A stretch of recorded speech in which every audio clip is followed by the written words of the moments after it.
नमस्कार दोस्तों, मैं विशाल ठाकरे क्राइम की कहानी 24 पर आपका स्वागत करता हूं और उम्मीद करता हूं कि आप सब लोग भी स्वस्थ होंगे, सुरक्षित होंगे। दोस्तों, अगर आप अपने इस परिवार में नए हैं या पहली बार वीडियो देख रहे हैं तो सबसे पहले मैं यही कहना चाहूंगा कि कृपया चैनल को सब्सक्राइब कर लें और बेल आइकन जरूर प्रेस करें आगे के वीडियो की नोटिफिकेशन के लिए। साथ ही साथ कहानी में लास्ट तक बने रहे और कहानी के बारे में आपकी जो भी राय है वो कमेंट करके जरूर बताएं, क्योंकि आपके कमेंट्स मेरे लिए बहुत मायने रखते हैं और मुझे आपके सहयोग की भी बहुत जरूरत है। साथ ही हम अब चैनल पर एक नया कंटेंट शुरू कर रहे हैं जिसमें आपके जो भी कमेंट होंगे उनके जवाब वीडियो के माध्यम से मैं जरूर दूंगा, तो कृपया आप कमेंट करना ना भूलें। तो दोस्तों चलिए और शुरू करते हैं आज की कहानी। प्यार के नाम पर कमलजीत और अमिता ने रिश्तों को तार तार करके जो संबंध बनाए थे उन्हें घातक साबित होना ही था। इस मामले में अमिता तो जान से गई ही, कमलजीत को भी जेल जाना पड़ा। निर्णय क्या होगा ये वक्त बताएगा। उत्तर प्रदेश के जिला बिजनौर के थाना रेहल के अंतर्गत एक गांव है लालबाग। गुरदास इसी गांव में अपने परिवार के साथ रहते थे। पति पत्नी और 2 बच्चे, यही उनका छोटा सा घर संसार था। खेती बाड़ी काफी थी जिससे उनके परिवार की गाड़ी बड़े आराम से चल रही थी। उनके यहाँ ऐशो आराम की हर चीज मौजूद थी। परिवार को खुश रखने के लिए वो कड़ी मेहनत करते थे। गुरदास के दोनों बच्चों में अमिता सबसे बड़ी थी। वह पिता की आंखों का तारा थी तो बेटा बुढ़ापे की लाठी। अपने बच्चों पर वह बहुत गर्व करते थे। बेटी के प्रति अटूट ममता को देखकर कभी भी पत्नी सुखविंदर कौर पति से दिल लगी कर बैठती थी कि बेटी तो पराये अमानत होती है। बेटी जब अपनी ससुराल चली जाएगी तब उसके बिना कैसे रहोगे। इस पर गुरदास पत्नी को टका सा जवाब दे देते, तब की तब देखी जाएगी, नहीं होगा तो दामाद को घर जमवाई बनाकर अपने पास रख लेंगे, तब तो मेरी बेटी मेरी आंखों के सामने रहेगी। आखिरकार दामाद भी तो बेटे जैसा होता है, जैसे मेरा एक बेटा वैसे दामाद दूसरा बेटा। पति का टका सा जवाब सुनकर सुखविंदर कौर खामोश हो जाती। 21 दिसंबर 2017 की बात है। गुरदास किसी काम से सुबह सुबह ही निकल गए थे। सुबह के 9-10 बजे के करीब अमिता मां से कुछ देर में वापस लौटकर आने की बात कहकर कहीं चली गई। घर से निकलते वक्त उसने मां को ये नहीं बताया कि वह कहां और किस काम से जा रही है। बस इतना ही कहा कि थोड़ी देर में वापस लौट आऊंगी। थोड़ी देर में लौट आने की बात कहकर घर से निकली अमिता को करीब 3 घंटे बीत गए थे। इतनी देर बाद भी वह घर नहीं लौटी थी। मां सुखविंदर कौर को चिंता सताने लगी कि थोड़ी देर में लौटकर आने को कहकर गई अमिता 3 घंटे बाद भी लौटी क्यों नहीं। सुखविंदर ने अमिता का मोबाइल नंबर मिलाया पर वह स्विच ऑफ मिला। सुखविंदर ने कई बार फोन लगाने की कोशिश की लेकिन फोन हर बार बंद ही मिला। उसका फोन बार बार स्विच ऑफ बता रहा था। इससे सुखविंदर अमिता को लेकर जहां चिंतित हो रही थी, वहीं दूसरी ओर उसे उस पर गुस्सा भी आ रहा था कि कम से कम घर पर फोन तो कर सकती थी। उस दिन अमिता स्कूल भी नहीं गई थी। स्कूल का बैग उसके कमरे की मेज पर वैसे ही पड़ा था जैसे उसे रख कर गई थी। अमिता का कुछ पता नहीं चला तो परेशान होकर सुखविंदर ने पति को फोन करके बेटी के वापस न लौटने की सूचना दे दी। अमिता 17 साल की थी। उसके गायब होने से घर वालों की चिंता बढ़नी स्वाभाविक थी। पत्नी के मुंह से बेटी के गायब होने की खबर सुनकर गुरदास के हाथ पांव फूल गए। वह बुरी तरह घबरा गए और कुछ ही देर में घर लौट आए। इधर सुखविंदर ने अपने बड़े बेटे गुलजार के बेटे यानी पोते कमलजीत को अमिता का पता लगाने के लिए गांव में भेजा। करीब 1 घंटे में वह सारा गांव छान कर लौट आया लेकिन अमिता का कहीं पता नहीं लगा। धीरे धीरे दिन ढल रहा था। शाम हो गई लेकिन अमिता अब तक घर नहीं लौटी थी। बेटी के रहस्यमय तरीके से गायब होने से घर ही नहीं, गांव में भी कोहराम मच गया था। गुरदास और सुखविंदर का रो रो कर बुरा हाल था। वे समझ नहीं पा रहे थे कि क्या करें। काफी सोच विचार करने के बाद गुरदास बेटी की गुमशुदगी दर्ज कराने के लिए अपने पोते कमलजीत और गांव वालों के साथ रात 8 बजे थाना रेहड़ पहुंच गए। थाना प्रभारी सुभाष सिंह थाने में मौजूद थे। गुरदास ने थाना प्रभारी को अपनी 17 वर्षीय बेटी अमिता के गायब होने की बात बताई। उन्होंने अमिता की गुमशुदगी दर्ज करने के बाद उन्हें घर भेज दिया। अगले दिन यानी 22 दिसंबर 2017 की सुबह थाना प्रभारी को मुखबिर ने सूचना दी कि Jim Corbett national park border के पास एक युवती की लाश पड़ी है। लाश पाए जाने की सूचना मिलते ही थाना प्रभारी पुलिस टीम के साथ जिम कॉर्बेट नेशनल पार्क की तरफ रवाना हो गए। वहां पहुंचकर उन्होंने लाश का मुआयना किया तो ऐसा लगा जैसे युवती ने कोई जहरीला पदार्थ खाकर अपनी जान दी हो, क्योंकि उसका पूरा शरीर नीला पड़ा हुआ था। ऐसा तभी होता है जब कोई जहरीले पदार्थ का सेवन करता है। इसके अलावा सरसरी तौर पर उसके शरीर पर चोट का भी कोई निशान नजर नहीं आ रहा था। देखने से युवती किसी भले घर की लग रही थी। तभी थाना प्रभारी को याद आया कि बीती रात लालबाग के रहने वाले गुरदास अपनी बेटी की गुमशुदगी लिखाने आए थे। उन्होंने अपनी बेटी का जो हुलिया बताया था वह मृतका से काफी मेल खा रहा था। लाश की शिनाख्त के लिए उन्होंने एक सिपाही को भेजकर गुरदास को साथ लाने को कहा। सिपाही के साथ गुरदास घर और गांव के कुछ लोगों के साथ मौके पर पहुंच गए। युवती की लाश देखते ही वे फफक कर रोने लगे। उन्हें रोता देख पुलिस को यह समझते देर नहीं लगी कि मृतका उनकी ही बेटी है। थोड़ी देर बाद जब गुरदास शांत हुए तो पुलिस ने उनसे अमिता द्वारा खुदकुशी किए जाने के बारे में सवाल पूछे कि आखिर अमिता के साथ ऐसा क्या हुआ था कि उसने इतना बड़ा कदम उठाया। ये सुनकर गुरदास सकते में आ गए। वो खुद ही नहीं समझ पा रहे थे कि अमिता ने आत्महत्या क्यों की, इसलिए वह थाना प्रभारी के सवाल पर सुबकने लगे। पुलिस ने उस समय गुरदास से ज्यादा पूछताछ करके मौके की कार्रवाई निपटाई और लाश पोस्टमार्टम के लिए भेज दी। अब पुलिस की निगाह पोस्टमार्टम रिपोर्ट पर आकर टिक गई थी कि रिपोर्ट आने के बाद ही स्थिति स्पष्ट हो सकेगी कि अमिता की मृत्यु कैसे हुई। 2 दिनों बाद अमिता की पोस्टमार्टम रिपोर्ट भी आ गई। रिपोर्ट पढ़कर थाना प्रभारी सुभाष सिंह चौंक गए, क्योंकि पोस्टमार्टम में बताया गया था कि अमिता 4 माह की गर्भवती थी और जहर खाने के साथ साथ किसी चौड़े दुपट्टे या शॉल से उसका गला घोंटा गया था। पोस्टमार्टम रिपोर्ट ने पूरी कहानी ही उलटपलट कर रख दी थी। पोस्टमार्टम रिपोर्ट के बाद घटना शीशे की तरह साफ हो गई थी। पूरा मामला प्रेम प्रसन्न का नजर आने लगा। अब पुलिस को इसमें 2 ही वजह दिखाई देने लगी। पहली तो ये कि या तो उसके प्रेमी ने छुटकारा पाने के लिए उसकी हत्या कर दी थी या फिर उसके घर वालों ने सामाजिक लोकलाज के चलते हत्या करके लाश ठिकाने लगा दी थी। यह मामला काफी पेचीदा हो गया था। पोस्टमार्टम रिपोर्ट मिलने के बाद थाना प्रभारी ने गुरदास को थाने बुलवाया और उनसे अमिता के प्रेग्नेंट होने की बात बताई तो ये बात सुनते ही उनके पैरों तले से जमीन ही खिसक गई। गुरदास को अपने कानों पर यकीन नहीं हो रहा था कि थाना प्रभारी ने जो उनसे कहा है वह सच है।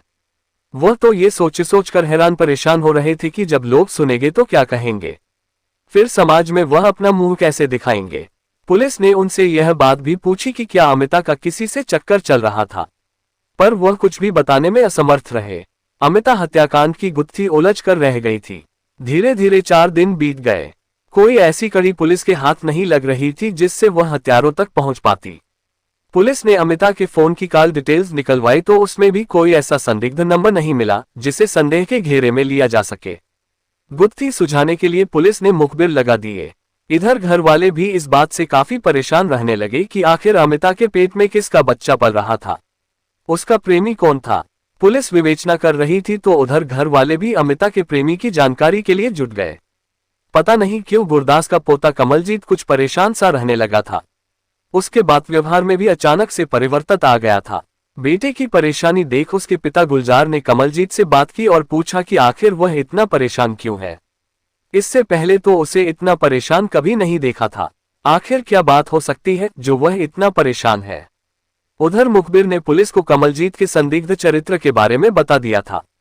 मुखबिर ने पुलिस को यह भी बताया था कि घटना वाले दिन सुबह के समय कमलजीत को अमिता के साथ जिम कॉर्बेट नेशनल पार्क की तरफ जाते देखा गया था। मुखबिर की दी गई खबर पक्की थी। पुलिस ने इसकी पड़ताल की तो बात सच निकली। सचमुच कमलजीत अमिता के साथ जिम कॉर्बेट नेशनल पार्क की तरफ जाते देखा गया था। इसके बाद पुलिस बिना समय गंवाए लालबाग पहुंच गई। कमलजीत घर पर ही मिल गया। वह घर छोड़कर कहीं भागने की फिराक में था। पुलिस को देखते ही उसके मंसूबे पर पानी फिर गया। पुलिस ने कमलजीत को हिरासत में ले लिया और थाने लौटाए। थाने में जब उससे सख्ती से पूछताछ की तो उसने सारी बातें बता दी। उसने कहा, हाँ सर, मैंने ही अपनी बुआ को मारा है। मैं करता भी क्या, मेरे पास अपने बचाव का कोई दूसरा रास्ता भी नहीं बचा था। वो मुझ पर शादी करने के लिए दबाव बना रही थी। उससे छुटकारा पाने के लिए मजबूरन मुझे ये कदम उठाना पड़ा। कमलजीत से पूछताछ के बाद अमिता की हत्या की जो कहानी सामने आई वह रिश्तों को तार तार करने वाली निकली। अमिता और कमलजीत एक दूसरे से रिश्तों के जिन पवित्र धागों से बंधे थे वहां कोई सपने में भी नहीं सोच सकता था कि बुआ और भतीजा यानी माम बेटे जैसे पवित्र रिश्ते की आड़ में समाज की मान मर्यादा को ताक पर रखकर इश्क के दरिया में डूबा जा सकता है। 22 वर्षीय कमलजीत गुरदास का एकलौता पौत्र था। गुरदास उसे बहुत प्यार करते थे। एक तरह से कमलजीत उनके दिल का टुकड़ा था। उनका संयुक्त परिवार था। एक ही छत के नीचे सारा परिवार हंसी खुशी से रहता था। उनकी एकता की मिसाल की सारे गांव में चर्चा थी। कमलजीत था तो दुबला पतला लेकिन था बेहद फुर्तीला और स्मार्ट। यही नहीं, वह मजाकिया किस्म का भी था। बच्चों से लेकर बड़े बूढ़ों के बीच बैठ अक्सर वह गप्पे लड़ाया करता था। उसकी गप्पे सुनकर सभी हंसते हंसते लोटपोट हो जाया करते थे। अमिता कमलजीत की सगी बुआ थी। उनके बीच 4-5 साल का अंतर था। अमिता 17 साल की थी तो वहीं कमलजीत 22 साल का था। अमिता बेहद खूबसूरत थी। कमलजीत मन ही मन अमिता को चाहने लगा। एक दिन की बात है, अमिता आंगन में बैठी अधखुले तन से नहा रही थी। उसने बरामदे के दरवाजे को ऐसे ही भिड़ा दिया था। अक्सर वो ऐसे ही बेपरवाह होकर नहाया करती थी। ये सोचकर उस पर सिटकनी नहीं चढ़ाई थी कि झट से नहाकर उठ जाएगी। वैसे भी उस वक्त घर के सारे पुरुष बाहर दरवाजे पर बैठे थे। उसी समय कमलजीत अचानक किसी काम से आया और बरामदे का दरवाजा खोलकर धड़धड़ाता हुआ आंगन में दाखिल हो गया। अमिता उसे देखकर हड़बड़ा गई और गीले कपड़ों से जल्दी जल्दी अपने तन को ढकने की कोशिश करने लगी। तब तक कमलजीत की नजरें अमिता के बदन से टकरा चुकी थीं। उसे उस हालत में देखकर कमलजीत का मन बेचैन और बेकाबू हो गया। उस समय उसने खुद पर जैसे तैसे काबू पाया, लेकिन इसके बाद से वह अमिता बुआ के जिस्म को पाने के लिए मचल उठा। अमिता को पाने के लिए उसने धीरे धीरे उसके चारों तरफ इश्क का जाल बिछाकर प्यार का दाना डालना शुरू कर दिया। कमलजीत का प्यार तो एक छलावा था। उसका एकमात्र उद्देश्य जिस्म की भूख थी। इसके लिए वह किसी भी हद तक जाने के लिए तैयार था। अमिता अपने भतीजे कमलजीत के नापाक और घिनौने इरादों से एकदम अनजान थी। योजना के मुताबिक अमिता के दिल में जगह बनाने के लिए कमलजीत उसके पास ज्यादा से ज्यादा समय बिताने लगा। उसकी छोटी से छोटी बातों का ख्याल रखने लगा। ये देखकर अमित कमलजीत से काफी प्रभावित रहने लगी। कमलजीत जिस आशिकाना नजरों से उसे देखता था, अमिता को समझते देर नहीं लगी कि वह दीवानों वाला प्यार करने लगा है। अमिता उम्र के जिस दौर से गुजर रही थी, उस उम्र में अक्सर लड़के लड़कियों के पांव फिसल जाया करते हैं। अमिता के भी पांव भतीजे के इश्क में फिसल गए। वह भी उसे उसी आशिकाना अंदाज से देखने लगी थी जैसा कमलजीत उससे अपलक निहारता रहता था। धीरे धीरे दोनों में प्यार हो गया और मौका देखकर उन्होंने अपने प्यार का इजहार भी कर दिया। चूंकि अमिता और कमलजीत एक ही छत के नीचे रहते थे, इसलिए घर के किसी भी सदस्य को उनके नापाक रिश्तों की भनक नहीं लगी और न ही उन पर किसी ने कोई शक किया। उन्हें जो भी बातें करनी होती थी घर वालों से नजरें बचा कर लेते थे। कमलजीत अमिता का पहला प्यार था। वह उसे समुद्र की गहराइयों से भी ज्यादा चाहने लगी थी। प्यार में बंधे दोनों ये तक भूल गए कि उनके बीच रिश्ता क्या है। जब उनके प्यार का राजफाश होगा तो समाज के लोग उनके बारे में क्या सोचेंगे, उनकी कितनी जगहसाई होगी, इसका दोनों को तनिक भी ख्याल नहीं हुआ। ये बात सन 2016 की है। कमलजीत के प्यार का जादू अमिता के सिर चढ़कर बोल रहा था। उसे कमलजीत के सिवाय कुछ नजर नहीं आ रहा था। कमलजीत भी इसी दिन के इंतजार में कब से बेताब बैठा था। अमिता भतीजे के बिछाए इश्क के जाल में अच्छी तरह से फंस चुकी थी। बेहद भोली भाली और सीधी सादी अमिता लोमड़ी से भी अधिक चालाक और शातिर भतीजे कमलजीत के रचे चक्रव्यूह को समझ नहीं पाए और अपनी आबरू लुटा बैठी। प्यार के अंधे कुआं में डूबी अमिता कमलजीत के बाहों में आ गिरी। उनके बीच के सारे फासले, सारे रिश्ते पल भर में सिमट कर रह गए। दोनों एक जिस्मानी रिश्ते में समा गए। एक बार जो मिलन का खेल शुरू हुआ तो सिलसिला बन गया, जिसका परिणाम ये हुआ कि अमिता के पांव भारी हो गए। जब उसके गर्भ में कमलजीत का 4 माह का पाप पांव पसारने लगा तो अमिता को एहसास हुआ कि वह कितनी बड़ी गलती कर बैठी थी।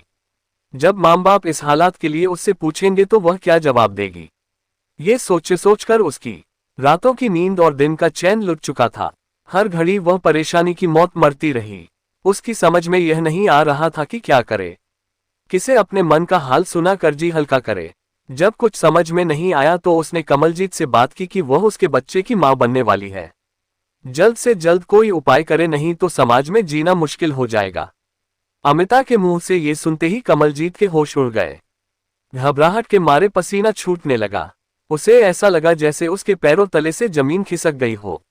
उसके सिर से अमिता के इश्क का सारा भूत उतर गया। उसने अमिता को समझाया कि उसे सोचने के लिए थोड़ा मौका दे, जल्द से जल्द कोई न कोई उपाय निकाल लेगा। उधर अमिता उस पर शादी के लिए दबाव बनाने लगी। शादी का नाम सुनकर कमलजीत बुरी तरह घबरा गया। वह सोचने लगा कि लोग उसके बारे में क्या सोचेंगे कि वो भतीजे के रिश्ते को तार तार कर दिया, वह कहीं मुंह दिखाने लायक नहीं रहेगा। कमलजीत ने शादी के लिए इनकार करते हुए कहा कि ऐसा नहीं हो सकता क्योंकि रिश्ते में हम बुआ भतीजे लगते हैं। दुनिया क्या कहेगी, समाज हम पर थूकेगा। इस पर अमिता ने कहा, तुमने उस समय ये बात क्यों नहीं सोची थी? अब मामला बिगड़ गया तो दुनियादारी याद आ रही है। मैं कुछ नहीं जानती, तुम्हें मुझसे शादी करनी ही होगी। काफी सोचने विचारने के बाद कमलजीत ने कहा, मेरे दिमाग में एक आइडिया आया है। इस मुसीबत से छुटकारा पाने के लिए हम दोनों खुदकुशी कर लेते हैं, तब तो हम पर कोई अंगुली नहीं उठाएगा। कमलजीत का यह आइडिया अमिता को पसंद आ गया। इसके बाद दोनों ने सुसाइड करने का प्लान बना लिया। प्लान के मुताबिक कमलजीत 20 दिसंबर 2017 को बाजार से एक घातक कीटनाशक दवा खरीद लाया। अगले दिन वह बहला फुसला कर अमिता को घर से बाहर जिम कॉर्बेट नेशनल पार्क ले गया। दोनों को पार्क की ओर जाते हुए मोहल्ले के कई लोगों ने देखा था। पार्क पहुंचकर सामने मौत देखकर कमलजीत की रूह कांप उठी। उसने मरने का अपना फैसला बदल दिया। बड़े शातिराना अंदाज में उसने अमिता से कहा, तुम पहले जहर खा लो, फिर मैं खा लूंगा। भतीजे की बातों पर यकीन करके अमिता ने पहले जहर खा लिया। उसके बाद उसने अपने प्रेमी कमलजीत से भी जहर खाने को कहा तो उसने फिल्मी खलनायकों के अंदाज में हंसते हुए अमिता की तरफ घूरकर देखा और कहा, मेरी प्यारी बुआ, तुम अभी भी मेरी फितरत को नहीं समझ पाए। तुम्हें पता नहीं कि तुमसे पीछा छुड़ाने के लिए मैंने ये कदम उठाया था। तुम तो मर जाओगी, लेकिन मैं अभी मरना नहीं चाहता।